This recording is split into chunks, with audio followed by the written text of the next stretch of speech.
Shalom, shalom, shalom. Je suis vraiment choquée de ce qui se passe aujourd'hui dans le monde, dans la communauté évangélique. C'est quoi ce blasphème? C'est quoi ce blasphème contre l'Esprit Saint qui se dit aujourd'hui dans certaines églises, le parler en langue? Une langue étrange,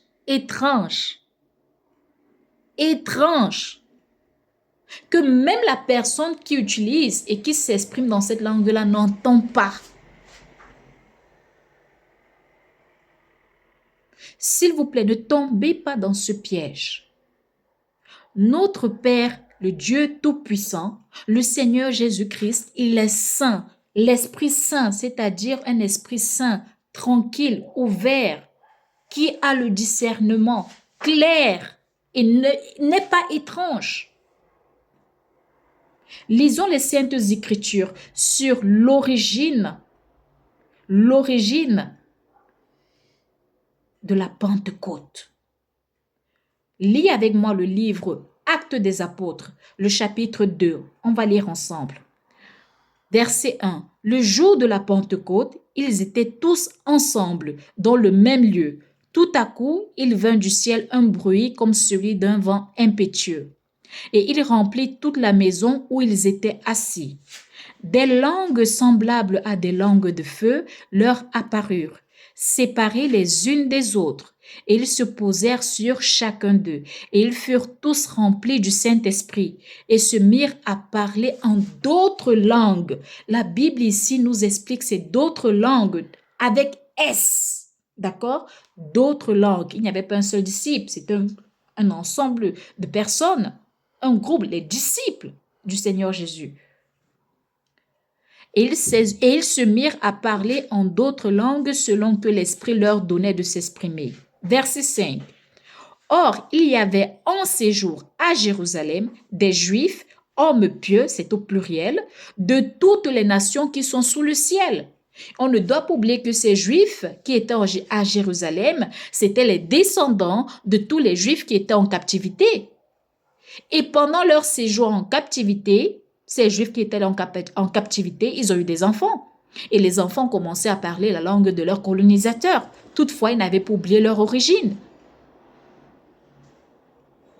Et ils allaient à Jérusalem pour célébrer la fête des tabernacles, comme aussi bien sûr la fête de Pâques, chaque année. Et ceci, après la première destruction, nous avons bien sûr la construction du deuxième temple, qui est l'époque pendant laquelle le Seigneur Jésus-Christ est venu pour réaliser son ministère. Et après sa mort et sa résurrection, il est monté au ciel. Et nous avons le chapitre de la Pentecôte qui suit. Et voilà qu'il y a les disciples qui sont unis. Ils reçoivent l'Esprit Saint. Ils se mettent à parler en d'autres langues avec S.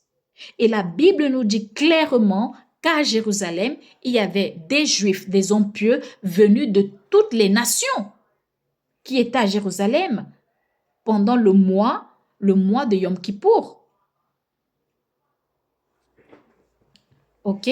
Pas seulement pendant le mois de Yom Kippour, parce qu'en réalité, la Pentecôte, c'est après la Pâque.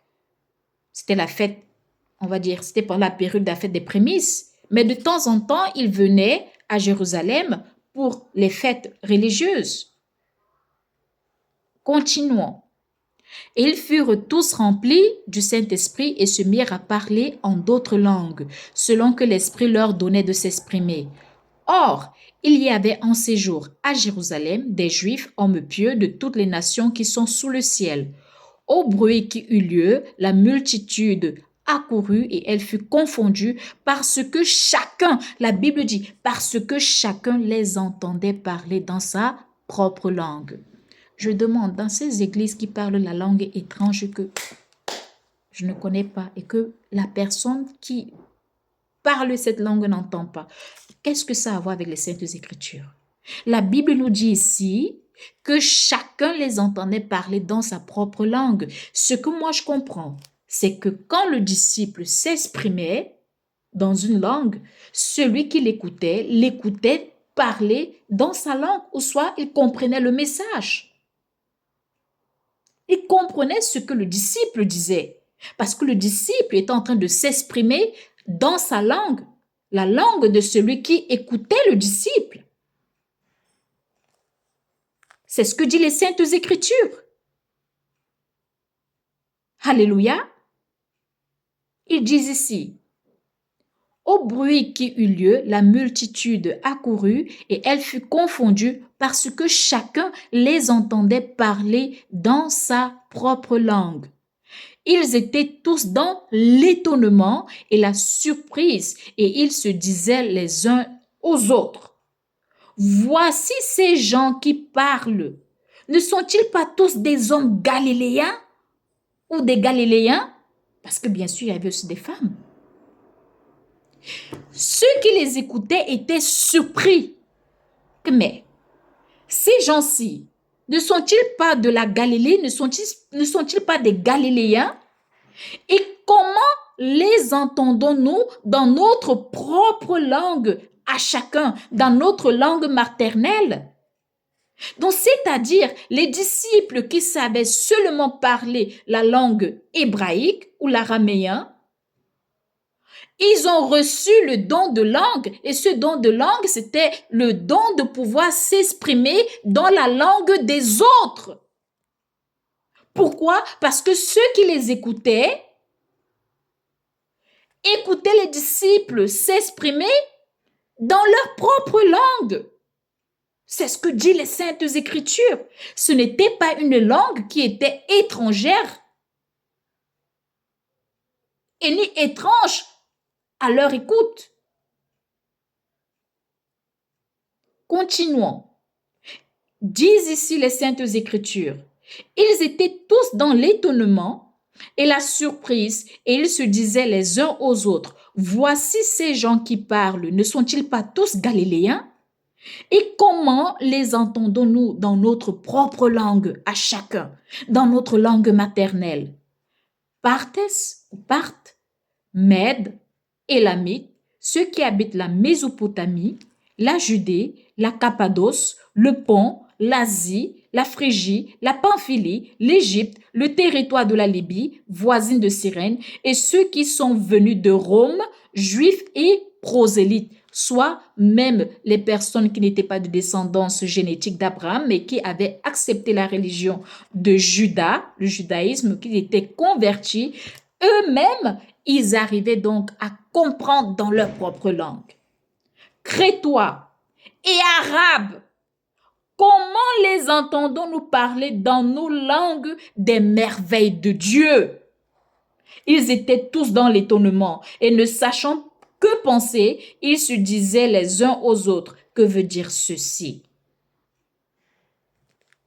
Le don de langue qui était versé pendant la Pentecôte, c'était le don de pouvoir s'exprimer en d'autres langues. C'est-à-dire, le Seigneur a donné ce don aux disciples afin qu'ils puissent parler de la volonté de Dieu, comme dit les Saintes Écritures.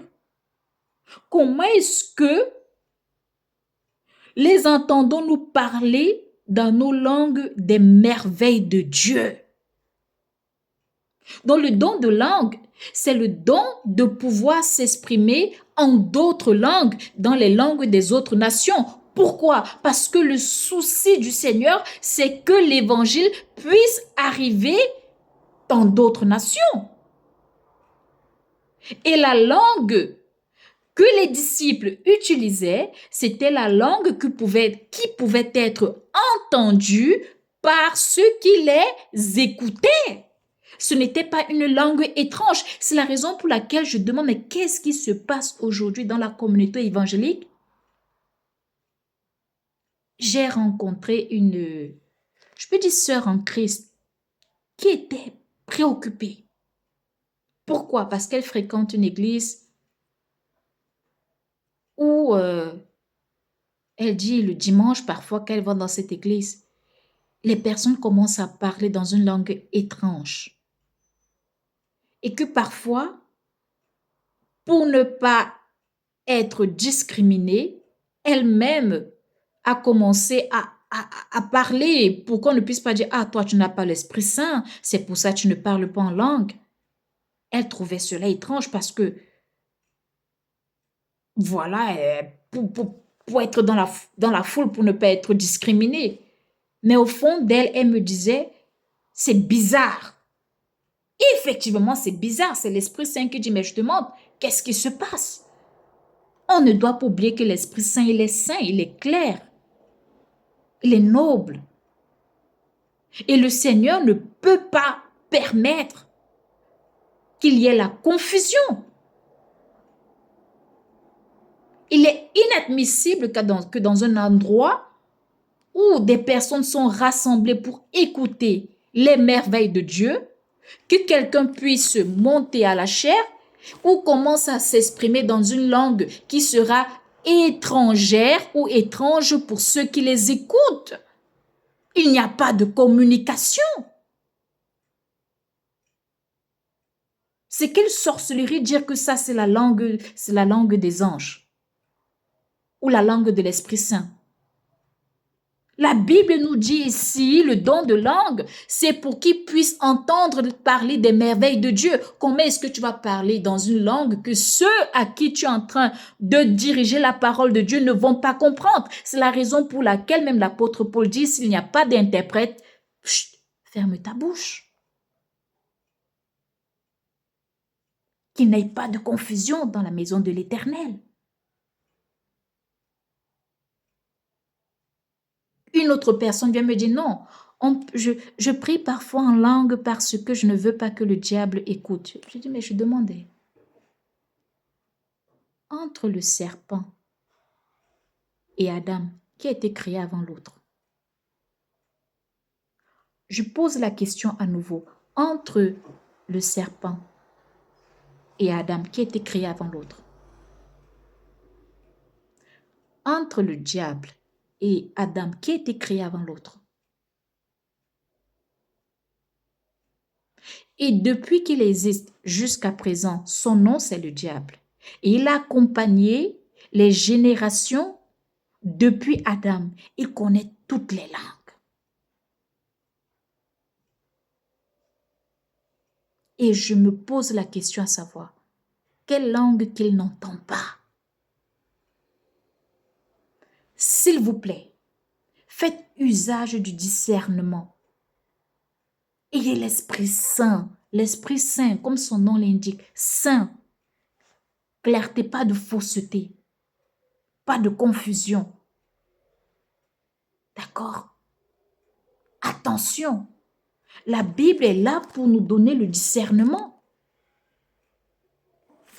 Une autre situation avec laquelle, comment dire cela? Je me suis trouvée dans une autre situation, dans quel sens? J'ai rencontré une autre personne qui m'a dit, est-ce que je peux prier avec toi? Bien sûr, je te laisse prier. Elle a commencé à prier en langue. À la fin, elle dit Amen. Mais moi, je ne réponds pas. Elle me dit, mais pourquoi tu ne dis pas Amen? Je lui dis, parce que je n'ai rien compris de ce que tu as dit. Et je lui ai posé la question, toi-même, tu as compris? Toi-même, tu as entendu ce que tu as dit?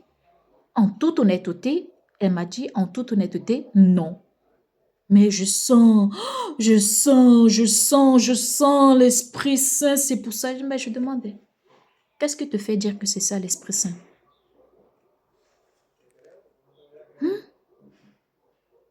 Est-ce que c'est pas un démon, un vieux démon d'une génération ancienne qui te prend et te fait parler comme ça?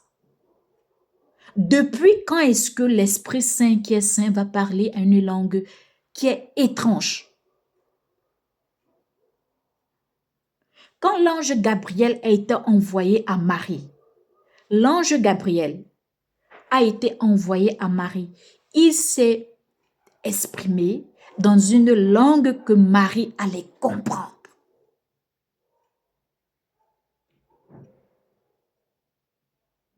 tous les prophètes, quand ils ont été envoyés pour annoncer le jugement de l'Éternel et appeler les peuples à la repentance, c'était dans une langue qu'ils allaient comprendre.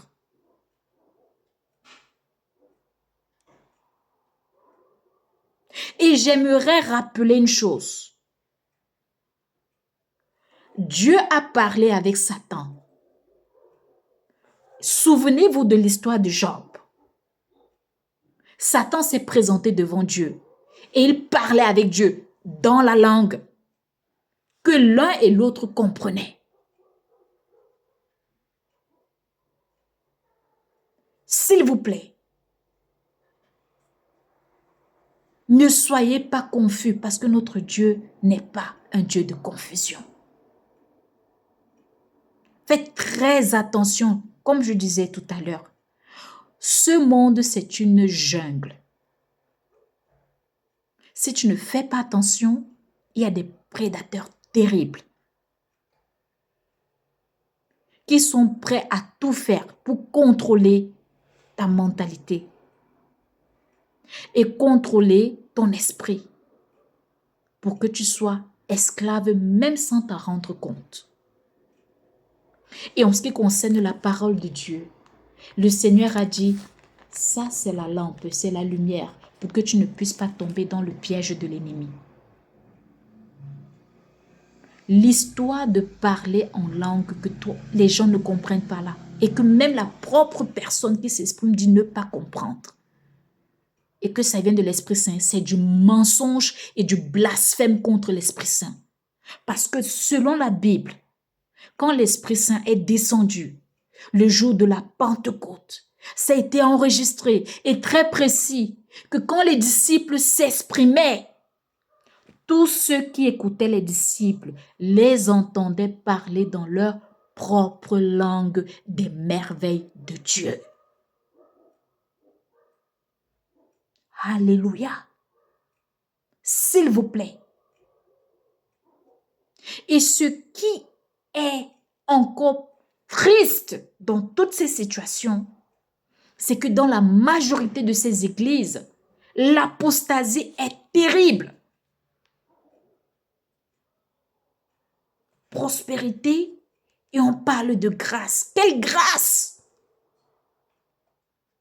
J'ai eu une conversation récemment avec je peux dire une amie parce que je m'inquiète. J'ai cette responsabilité d'annoncer et d'avertir. Je dis, mais attention, mais parce qu'il y a certaines louanges aujourd'hui, elles commencent à danser, mais je demande, comment est-ce que ces personnes sont en train de louer l'Éternel vêtues de cette manière? C'est l'église ou c'est la boîte de nuit?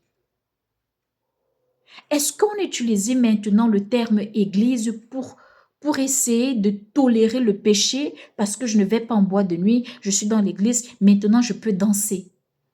Et le pasteur ne reproche pas la manière dont elles sont vêtues ou ils sont vêtus et transforme l'église comme un centre de distraction de boîte de nuit pour essayer de défouler les envies mondaines. On dit non, c'est la grâce, c'est pour célébrer la grâce. Lisons ce que dit la Bible en ce qui concerne la grâce. Je vous invite à ouvrir votre Bible dans le livre de l'Épître de Paul à Tite. D'accord?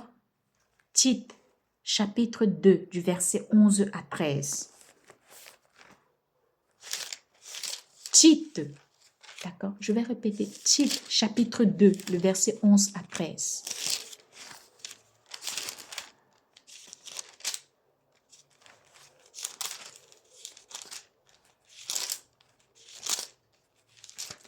Tite, chapitre 2, le verset 11 à 13. Il est écrit, « Car la grâce de Dieu, source de salut pour tous les hommes, a été manifestée. Elle nous enseigne à renoncer à l'impiété et aux convoitises mondaines et à vivre dans le siècle présent selon la sagesse, la justice et la piété en attendant la bienheureuse espérance et la manifestation de la gloire de notre grand Dieu et Sauveur Jésus-Christ. C'est la raison pour laquelle je pose la question à savoir, c'est quelle grâce qui tolère le péché?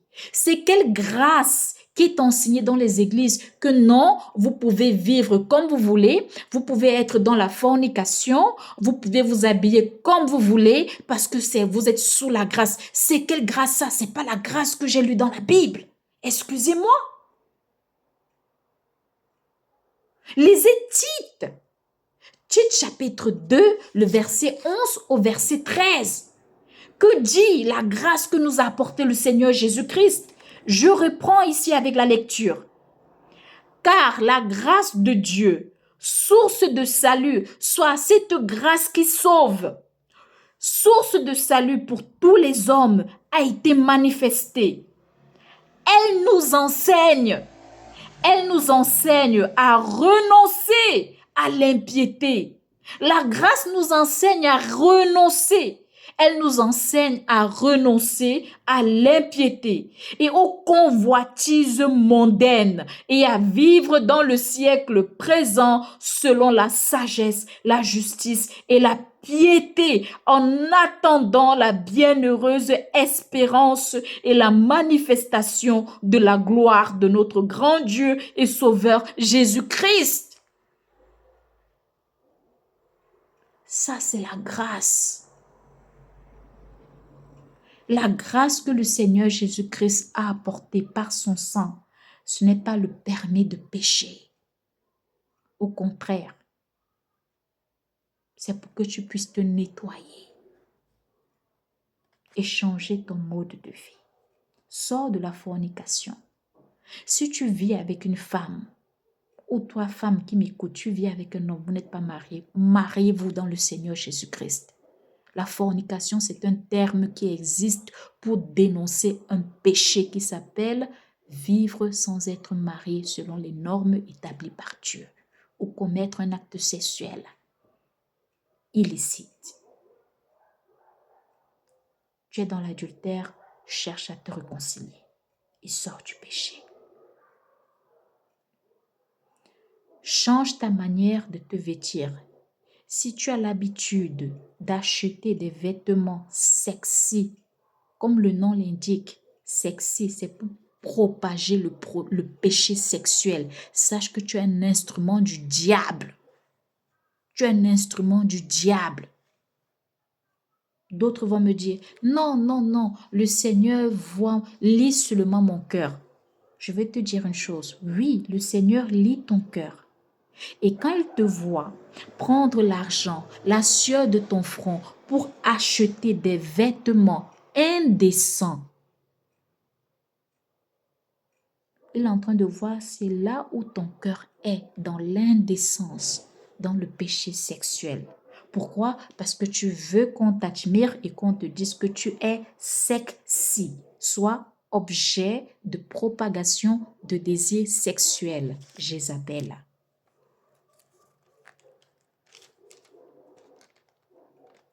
Je dois avertir, c'est pour gagner.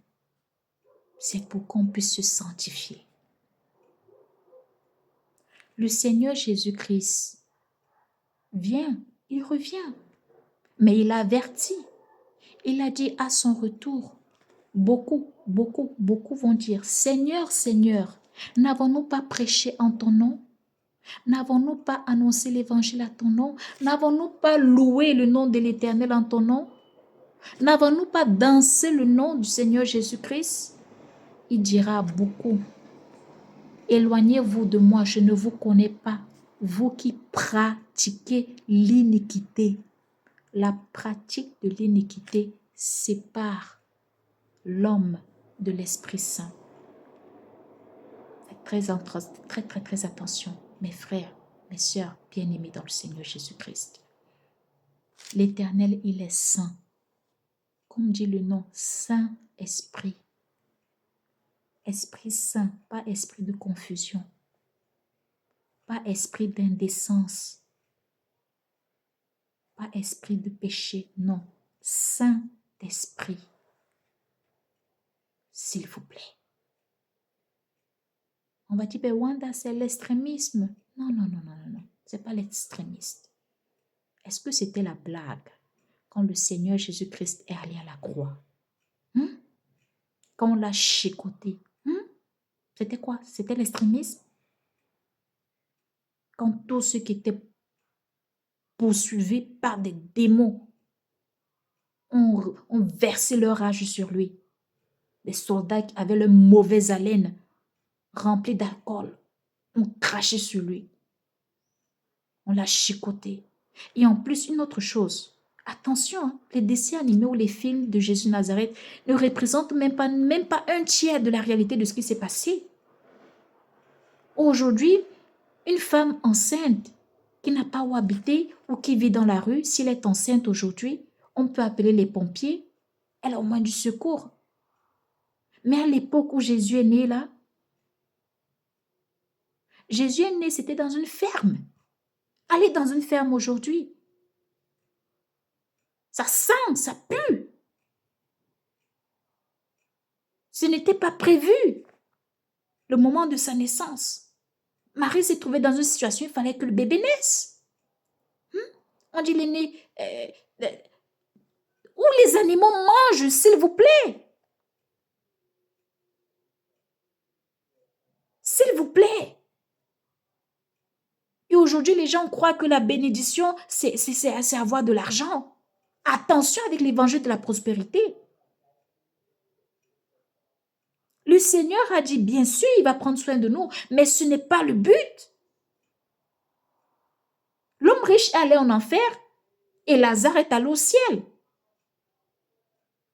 Je ne suis pas en train de dire que la richesse c'est mauvais, mais je suis en train de dire attention où ton cœur se trouve. Le salut, c'est dans la sainteté et dans la justice.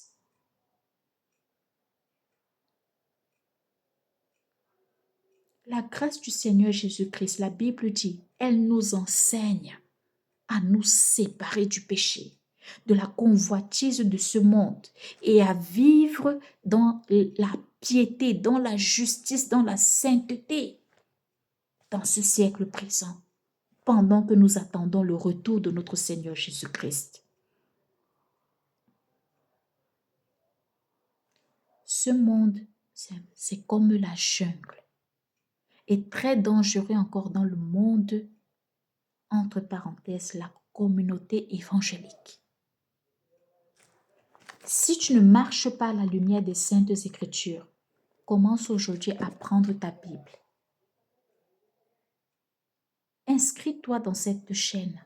Inscris-toi sur cette chaîne et accompagne les messages que de temps en temps je vais apporter. Et prends ta Bible avec toi. Parce que c'est ton arme pour être protégé contre les bandits et les voleurs du monde spirituel. C'est la raison pour laquelle beaucoup ont perdu leur vie. Pour que toi et moi, tu puisses avoir cette Bible, pour être protégé, afin que tu puisses ne pas tomber dans la main de l'ennemi et que tu puisses te préparer de manière très sérieuse pour la venue du Messie. Que tu puisses comprendre que le Seigneur Jésus-Christ veut que tu puisses abandonner le péché et que tu puisses commencer à vivre de manière sainte en attendant son retour glorieux.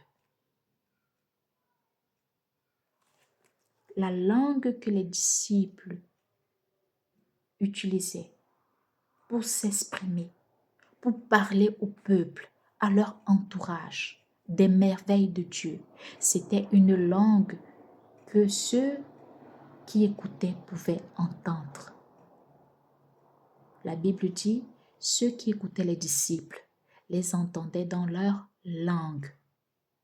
Ils ont reçu le don de s'exprimer en des langues différentes pour que les nations aux alentours de Jérusalem et bien sûr jusqu'aux confins de la terre puissent entendre parler des merveilles de Dieu. C'est pour ça aujourd'hui, vous avez la Bible qui est traduite en plusieurs langues. Ne soyez pas confus, s'il vous plaît. Ces histoires de parler en langue que personne ne comprend, si tu te trouves dans ce milieu, sors, c'est la sorcellerie. L'Esprit Saint n'est pas un esprit de confusion. C'est ta vie qui est en jeu. Si tu veux naître de nouveau, répète cette prière. Dis, Seigneur Jésus-Christ, merci pour le souffle de vie en ce jour. Merci pour ce message. Je demande pardon pour mes péchés. Il est écrit dans la Bible, mon peuple périt pour faute de connaissance. Père éternel, remplis-moi de l'Esprit Saint et donne-moi l'esprit du discernement afin que je ne puisse pas être trompé, car je cherche faire ta volonté. Père éternel, puissant Seigneur Jésus-Christ, pardonnez-moi de tous mes péchés. Guidez mes pas dans ce monde ténébreux. S'il vous plaît, Père éternel, que je puisse être ancré dans vos saintes écritures pour connaître parfaitement votre volonté. Père éternel, merci pour tout. Guidez ma vie. Je me remets entièrement dans vos mains. Lavez-moi avec votre sang, s'il vous plaît, Père éternel, et que tout ce que je viens à faire, que tout ce que je serai en train de faire à partir de maintenant, soit pour votre gloire, le salut de mon âme et de tous ceux qui m'entourent.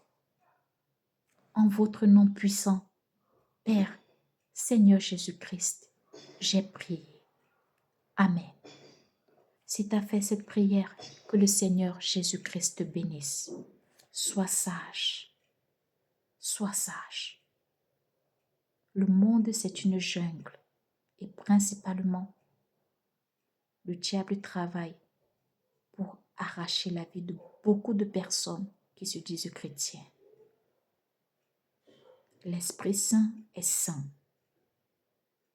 L'Éternel dit, je suis saint et soyez saints comme je suis saint. Dans le livre de Tite, chapitre 2, du verset 11 à 13, la Bible dit, la grâce, je vais lire à nouveau. La grâce, car la grâce de Dieu, source de salut pour tous les hommes, a été manifestée. Elle nous enseigne à renoncer à l'impiété et aux convoitises mondaines et à vivre dans le siècle présent selon la sagesse, la justice et la piété, en attendant la bienheureuse espérance et la manifestation de la gloire de notre grand Dieu et Sauveur Jésus-Christ. Que le Seigneur Jésus-Christ te bénisse. Shalom.